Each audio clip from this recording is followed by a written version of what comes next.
Hi everyone, I'm Heather Astalos and I am doing the redundancy principle.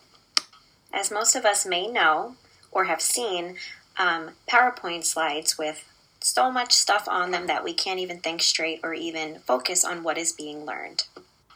Well, those types of slides are violating the redundancy principle, meaning that they are using a lot of animation, a lot of narration, and even on-screen text, which is very redundant. Too much things going on at once.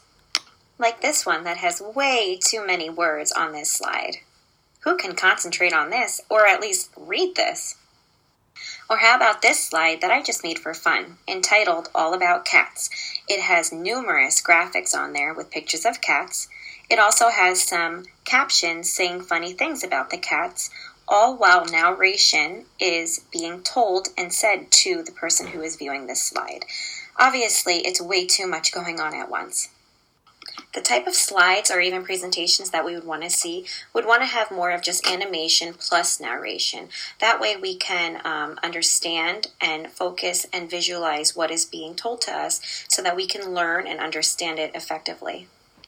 According to the text, Mayer and Fiorella refer to this result as a redundancy effect to reflect the idea that adding redundant on-screen text to narrated graphics tends to hurt learning and does not help it. Overall, these results support the conclusion that, in some cases, less is more.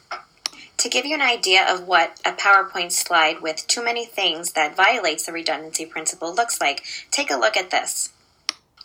Redundant use can use a lot of things, such as text, which is used to explain the graphics as bullet points in conjunction with graphics.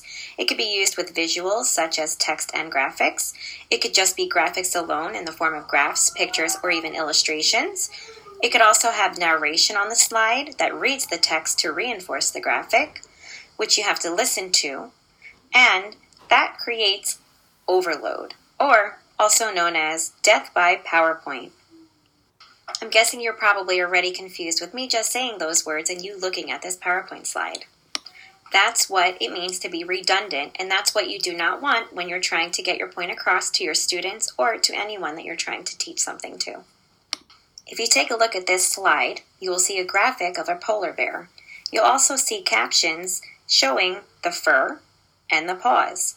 But then it is also telling audio at the same time, which makes it very confusing to the listener and to the reader. The proper use of the redundancy principle is the following slide that has this on it.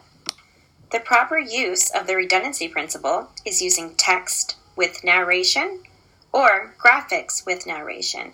The outcomes is a rich presentation that enhances the learner to transfer the information that you're trying to get to them. The following slide is what you should use for the redundancy principle. Slides that have graphics without on-screen text and narration are better to use. For example, this picture right here. This is a cell phone with a tower. Now, we're not using on-screen text to show or to label what it is. Instead, we are talking and telling you what it is. If you look at this next picture, you'll see different cell phone towers using the same channel. The next picture shows a bunch of cell phones, and we can explain that not only one cell phone just uses one tower, there are several towers that share the same channel, which lets people use their cell phones everywhere. Imagine having text on those slides too. That would be system overload.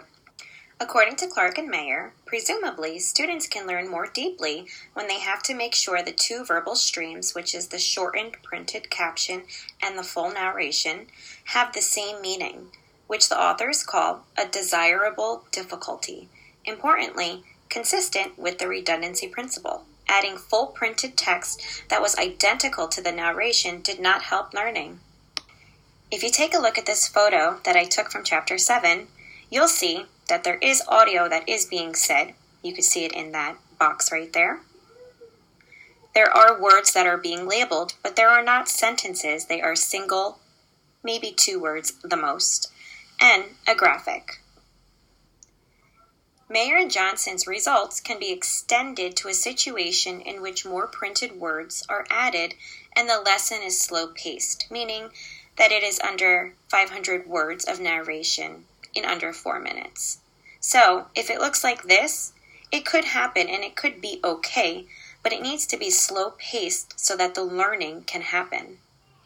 Therefore, people learn better from concurrent graphics and audio than from concurrent graphics, audio, and on-screen text.